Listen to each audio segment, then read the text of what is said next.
La música inquietante me lleva a dormir. Papá, ¿qué le pasó a mamá? Mentirle a un niño de 5 años es fácil. Mi padre me llevaba al tejado por la noche y me señalaba el infinito cielo abovedado. ¿Ves ahí arriba? Me decía. Allí es donde vive tu madre. Allá arriba, entre las estrellas. Su trabajo es tocar música y hacer felices a todos los que están ahí abajo. Y yo le creía, porque a veces podía oír la música. Las notas sonoras y ricas de un violonchelo descendían desde arriba como si el cielo mismo me estuviera cantando para que me durmiera. Y yo estaba feliz de saber que ella me estaba mirando desde algún lugar, cuidándome incluso cuando yo no podía verla. Mentirle a un niño de 10 años es un poco más difícil. Empecé a hacerle preguntas como cuándo se había ido y cuándo iba a volver. Le pregunté qué estaba haciendo allí arriba, por qué no me había llevado con ella y si otras personas podían oírla tocar. Supongo que no me di cuenta de lo difícil que le resultaba responderle o de cómo hablaba cada vez menos de ella a medida que pasaban los años. A los 15 años ya no necesitaba preguntar para saber que mamá no iba a volver. La música no había sonado en años y yo estaba empezando a preguntarme si simplemente la había imaginado para perpetuar la vana esperanza. O tal vez papá la había puesto desde un sistema de sonido oculto y ahora que tengo la edad suficiente para entenderlo, ha dejado de fingir. A veces, mi padre se enojaba. Tal vez yo dormía hasta muy tarde o bajaba demasiado la temperatura del aire acondicionado y él empezaba a gritar con ese pecho enorme que tiene. Se le ponía rojo el rostro y el sudor le caía por el cuello y todos sus dientecitos se le salían por debajo del bigote. A veces me asustaba, pero cada vez que sentía que me estaban acorralando, siempre podía preguntar: «Papá, ¿qué le pasó a mamá?». Y toda la sangre se filtraría de su rostro para dejar un páramo pálido como la ceniza. Sus manos carnosas comenzarían a temblar y murmuraría algo como «¿Se ha ido, de acuerdo? Supéralo».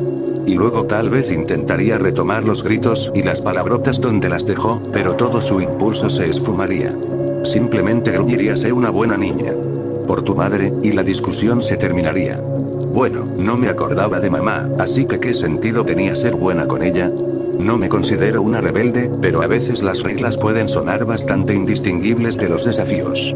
«No puedes pintar tu habitación» me sonaba mucho a apuesto a que no puedes pintar tu habitación sola.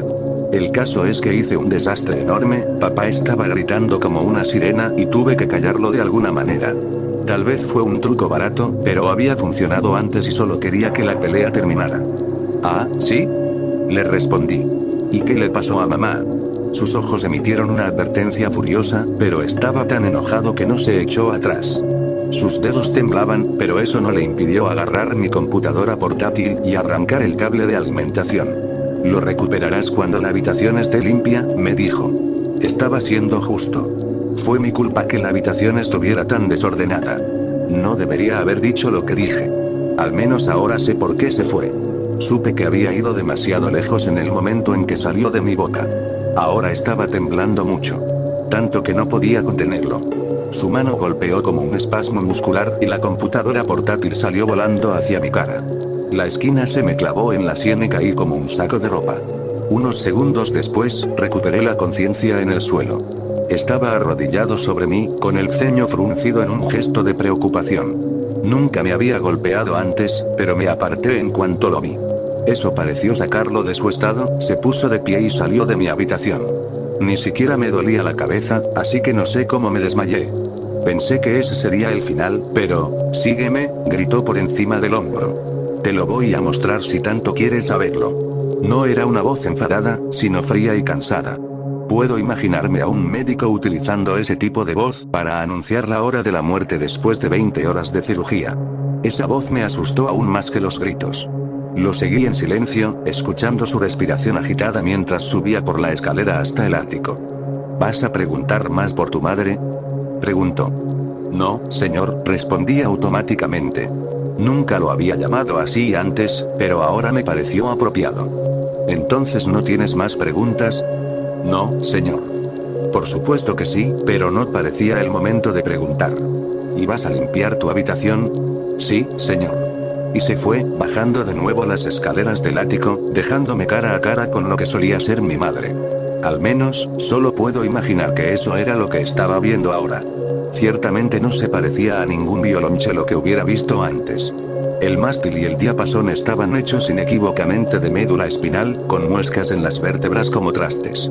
Las cuerdas estaban formadas por tendones largos y tensos. Las clavijas debían de ser nudillos, y un único globo ocular de vidrio estaba incrustado en el hueso tallado que formaba la voluta. Incluso el arco estaba encordado con pelo largo y rojo, del mismo color que había visto en las pocas y valiosas fotografías que quedaban de ella. El cuerpo en sí parecía estar hecho de madera, aunque estaba teñido de forma irregular de un rojo tan intenso que mi imaginación no tuvo que buscar mucho para encontrar una respuesta. El resto de mis preguntas quedaron sin respuesta. ¿La mató? ¿O simplemente utilizó su cuerpo después de que ella desapareció? ¿Era siquiera un ser humano real? ¿O solo una broma de mal gusto para vengarse de mí por haber usado a mi madre en su contra? Y lo más importante, ¿qué debería hacer al respecto? No podía obligarme a quedarme en el ático el tiempo suficiente para buscar pruebas. Podía enfrentarme a él, pero no sabía si podría soportar la tormenta de su temperamento después de ver esto. ¿Debería tomar fotografías e ir a la policía? ¿Y entonces qué me pasaría? Me quedé en mi habitación, evitando a papá por el resto del día. Ni siquiera cené. Traté de bloquear los pensamientos de lo que había visto durante tanto tiempo como pude, pero no pude bloquear la música que comenzó a sonar después de años de pausa. Mi papá había conseguido una infancia de sueño tranquilo tocando en el ático sobre mi habitación. Quería vengarme con mi propia música, pero papá todavía tenía mi computadora portátil. Traté de tocar algo desde mi teléfono, pero el violonchelo solo se hizo más fuerte, ahogando mi exiguo sonido. Cantó a un ritmo cada vez mayor hasta que el frenético martillo del arco sobre los tendones sacudió el techo sobre mí. Potentes ráfagas entrecortadas llovieron desde arriba. La melodía me atrajo y creció como una ola que se estrella, llevando expertamente cada nota a lo más profundo de mi conciencia, donde quedó atrapada. No podía dejar de imaginar la columna vertebral doblándose bajo la presión, o el cabello de mi madre abriéndose paso a través de su propio músculo con el delirio salvaje de una mujer que grita. Quería odiarlo. Odiarlo. Quería que mi corazón acelerado se calmara y que mi estómago se revolviera de asco.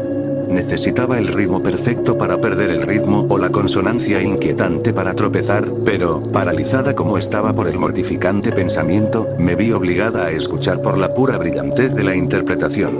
Mientras la música seguía alcanzando su punto álgido, el último abrazo de mi mente histérica me gritaba que corriera.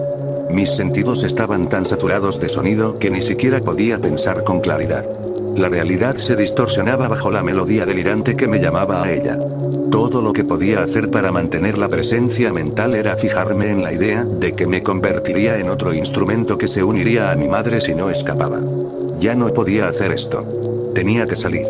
A través de las notas atronadoras, me escabullí por la casa, buscando refugio como si estuviera a punto de escapar de una avalancha.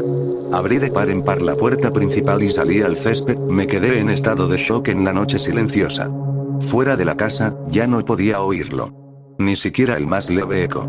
Estaba tan silencioso que podía oír el torrente de sangre a través de mis oídos.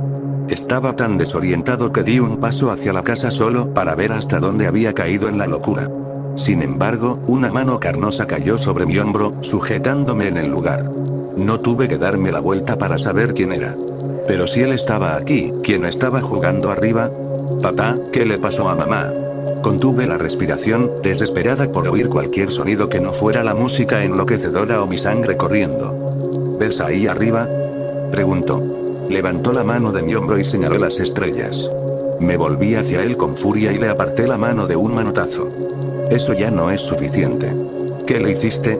Me enamoré de ella por su forma de tocar, se encogió de hombros con tristeza y derrota.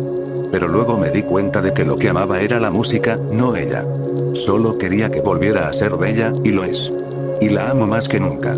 La desorientación se estaba agravando. Mi visión se nublaba.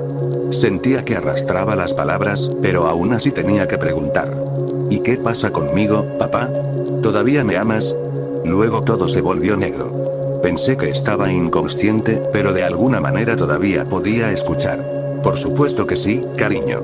Y aunque deje de hacerlo, sé cómo cambiarte para volver a amarte. Cuando abrí los ojos, estaba de nuevo en el suelo de mi habitación.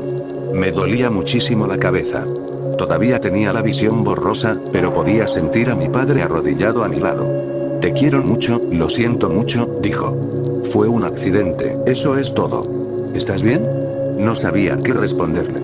Me sentía bien físicamente, pero mi mente seguía dando vueltas por lo que había pasado. Le dije que solo quería dormir, y era verdad. Me ayudó a llegar a mi cama y me dejó allí. Me quedé acostada un buen rato con los ojos cerrados, intentando respirar despacio, intentando mantener la calma. Solo necesitaba dormirme y nada de esto habría sucedido. Fue realmente difícil descansar con el sonido del violonchelo llegando nuevamente desde el ático.